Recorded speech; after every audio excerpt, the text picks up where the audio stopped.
వాడిపోక ముందే నన్ను వాడుకో ప్రభువా.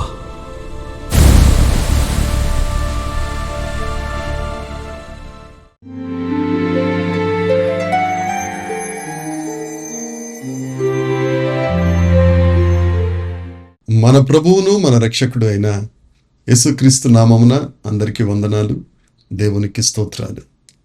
పరిశుద్ధుడైన దేవుడు, పవిత్రుడైన దేవుడు, పరమను విడచి భూలోకానికి వచ్చిన దేవుడు, తన్ను తాను తగ్గించుకున్న దేవుడు, తన స్వరూపంలోనికి మనం రావాలని ఆయన తన ప్రాణాన్ని మనకు అనుగ్రహించి మనల్ని అత్యధికంగా ప్రేమించిన యేసుక్రీస్తు ప్రభు మనకు అనుగ్రహించిన ఈ నూతన దినాన్ని బట్టి, ఈ నూతన గడియను బట్టి, ఈ శ్రేయస్కరమైన ఆశీర్వాదములు పొందుకొనుటకు దేవుడు చూపిన కృపను బట్టి సమస్త మహిమ, ఘనత, ప్రభావములు యేసయ్య ఒక్కరికే చెల్లునుగాక.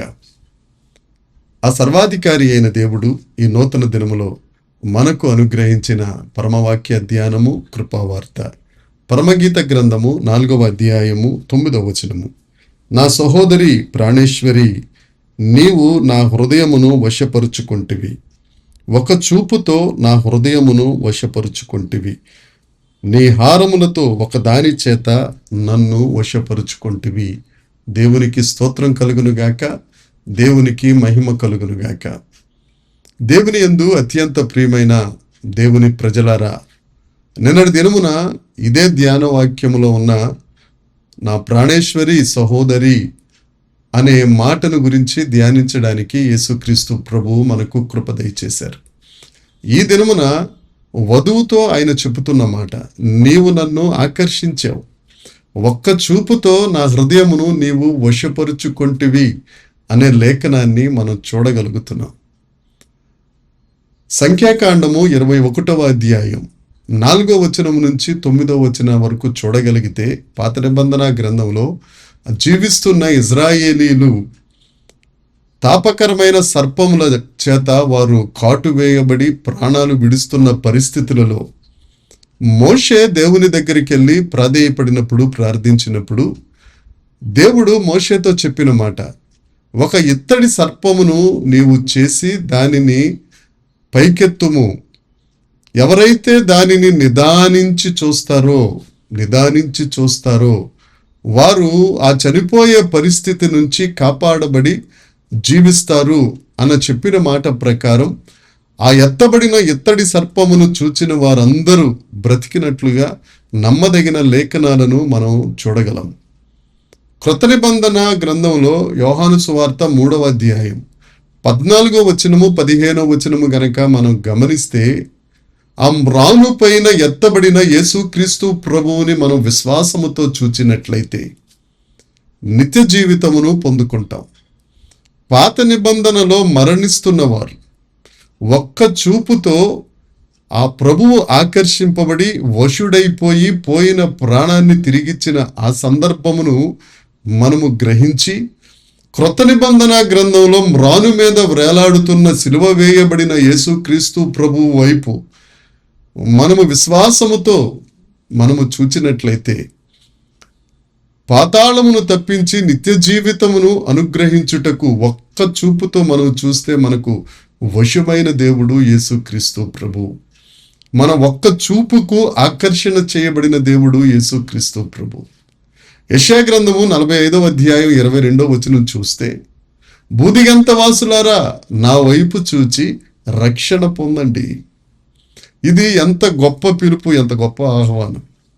భూమి మీద ఊపిరి ఉన్న ప్రతి ఒక్కరికి, ప్రపంచంలో మనిషి అన్న ప్రతి ఒక్కరికి దేవుడిస్తున్న పిలుపు, నా వైపు చూచి మీరు రక్షణ పొందండి.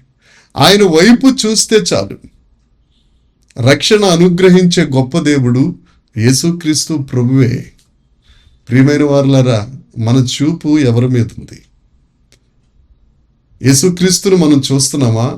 నీకోసం నా కోసం మ్రానులో వేలాడిన దేవుడు, శాపమైపోయి ప్రాణం అర్పణ చేసి తన రక్తము ద్వారా మనల్ని శుద్ధీకరించి మరణించి తిరిగి లేచిన శక్తి కలిగిన దేవుడు. ఆయన వైపు మనం చూడగలుగుతున్నామా? ఆయన వైపు చూస్తే ఆయన రక్షణిస్తారు. సిలువలో వేలాడుతున్న దొంగ యేసు వైపు చూచి మొర్ర పెట్టిన వెంటనే రక్షణ పొందారు. నేడు నీవు నాతో పాటు పరదేశులో ఉంటారన్న అభయమును పొందాడు. ఇది మనందరికీ విదితమైన విషయమే కదా. ఆ దొంగే యేసు ప్రభు వైపు చూచి రక్షణ పొంది పరదేశికి వెళ్ళిపోతే మనం ఎవరి వైపు చూస్తున్నాం? ఒక్కసారి గమనించుకోవలసిన గడియలివి. పేతురు యేసుక్రీస్తు వైపు చూస్తున్నంతసేపు నీళ్ల మీద చక్కగా నడవగలిగాడు. అదే పేతురు లోకం వైపు చూడగానే, యేసు వైపు నుండి చూపు తిప్పుకోగానే మునిగిపోవటం, ప్రమాదంలో పడిపోవటం మనం చూడగలుగుతున్నాం. దేవుడి దినాన నీతో నాతో మాట్లాడుతున్న మాట, ప్రాణేశ్వరి సహోదరి, ఒక్క చూపుతో నీవు నన్ను ఆకర్షించేశావు, నా హృదయమును వశపరుచుకున్నావు. అసలు మనం చూడకపోతే ఆయన ఎలా వశం అవుతారు? ఎలా ఆకర్షించబడతారు? నిన్ను ఎలా రక్షిస్తారు? నిన్ను ఎలా ఆశీర్వదిస్తారు? నువ్వు పరలోకానికి ఎలా చేర్చబడగలుగుతావు? జక్కయ్య యేసుక్రీస్తు ప్రభువుని చూద్దామని ఇంటి దగ్గర నుంచి ప్రయాణం మొదలుపెట్టాడు. కానీ చూసే అవకాశం లేకపోవటం వలన చెట్టెక్కాడు. యేసుక్రీస్తు ప్రభువుని చూడాలి అన్న ఆ ఆతృత, ఆ ఆకాంక్ష, ఆ కోరిక యేసు ప్రభు గమనించి వెంటనే జక్కయ్య, నీ ఇంటికి రావాలి, నేను నీతో ఉండాలి, రక్షణ నీ ఒక్కడికే కాదు నీ కుటుంబాన్ని యావత్తుకు ఇవ్వాలి అని జక్కయ్యతో మాట్లాడి జక్కయ్య ఇంటికి వెళ్ళిన రక్షకుడైన వాడు, వశమైపోయేవాడు, నీ చేత ఆకర్షించబడేవాడు యేసుక్రీస్తు ప్రభు ఒక్కరి. నీ హృదయంలో ఆ ఆకాంక్ష అనేది ఉండాలి, ఆ ఆశ అనేది ఉండాలి. నేను యేసయ్య వైపు చూడాలి, ఆ విశ్వాసానికి కర్త వైపు నేను చూడాలి అనే ఆశ నీలో ఉంటే నీ ఒక్క చూపుకి ఆయన ఆకర్షుడైపోతాడు. అంతేకాదు, నాకు ఎప్పుడూ అర్థం కాని విషయం, ఆయన మనం వశువైపోతారు. దేవునికి స్తోత్రం కలుగును గాక. దేవుని యందు ప్రియమైన వారలారా, మనం ఆయన వైపు చూద్దాం.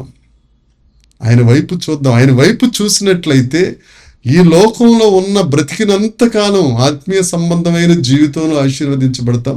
ఇహలోక ఆశీర్వాదాలు కలిగిన వారిగా జీవితాన్ని కొనసాగిస్తూ ఆయన యందు కృతజ్ఞత కలిగిన వారిగా ఎల్లప్పుడూ ఆయన చూసేవారిగా జీవించాలని యేసుక్రీస్తు ప్రభు కోరుకుంటున్నారు. అదే ఆయన చెప్పిన మాట, నా సహోదరి, నా ప్రాణేశ్వరి, ఒక్క చూపుతో నన్ను ఆకర్షించేశావు కదమ్మా, ఒక్క చూపుతో నన్ను వశపరుచుకున్నావు కదరా. ఆ ఒక్క చూపు కోసం ఆయన ఎల్లప్పుడూ ఆయన వైపు మనం చూడాలని ఆయన ఆకాంక్షిస్తున్నారు.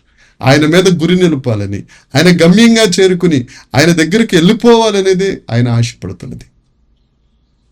తన రక్తము చేత కొనబడిన వారు తనతో చేర్చుకోవాలి, తనతో ఉండాలి, తనలో ఉండాలని కోరుకుంటున్న యేసయ్య దగ్గరికి వెళ్దాం. ఈ దినాన్న దేవుడు నీతో మాట్లాడుతుండగా నువ్వు ఎవరి వైపు చూస్తున్నావు? నీ ఆరోగ్యం బాగోలేనప్పుడు, నీ ఆర్థిక పరిస్థితి బాగోలేనప్పుడు, నీ స్థితిగతులు బాగోలేనప్పుడు, నీకు సమాధానం లేనప్పుడు, సమాధానకర్త అయిన యేసు వైపు చూస్తే నీకు ఆకర్షితుడై నీ వశమైపోయి సమస్త పరిస్థితులన్నిటినీ చక్క చేయగలిగిన దేవుడు. పర్వతములు తొలగిన, మెట్టలు తత్తరిల్లిన ఆయన కృపను నీకు తోడుగా ఉంచిన గొప్ప దేవుణ్ణి వశపరుచుకుందాం, ఆకర్షిద్దాం, ఆయన చేత ఆశీర్వదించబడదాం. దేవుడు అట్టి కృప మనందరికీ దయచేయునుగాక. ఆమేన్. ప్రార్థన చేసుకుందాం. పరలోకమందున్న మా తండ్రి పరిశుద్ధుడా, మా ప్రాణప్రియుడా, మా రక్షకుడా, మా ప్రాణేశ్వరుడా, నీకు వందనాలయ్యా. ఒక్క చూపుతో నిన్ను ఆకర్షించడానికి, నీ హృదయమును వశపరుచుకొనుటకు మాకు కృప దయచేసి నీ మీదే దృష్టి నిలుపుటకు, నీ నీతి మార్గములలో నడవడానికి, దేవా నిన్ను అనుసరించడానికి, నీ మాదిరిగా మేము ప్రభువా చేసుకుని నిన్ను నీ పాదముల వడిలో నడవటానికి కృప దయచేసి నిన్ను మహిమపరచు వారిగా, ఎత్తబడే సంఘంలో సభ్యులుగా ఉండుటకు దేవా మీరే సహాయం చేసి మహిమ పొందును. యేసుక్రీస్తు నామమున ప్రార్థించి అడిగి వేడుకొనుచున్నాము తండ్రి. ఆమేన్. దేవుని కృప మనందరికీ తోడై ఉండునుగాక. దేవుడు మనలందరినీ అత్యధికముగా ఆశీర్వదించునుగాక. ఆమేన్, ఆమేన్, ఆమేన్.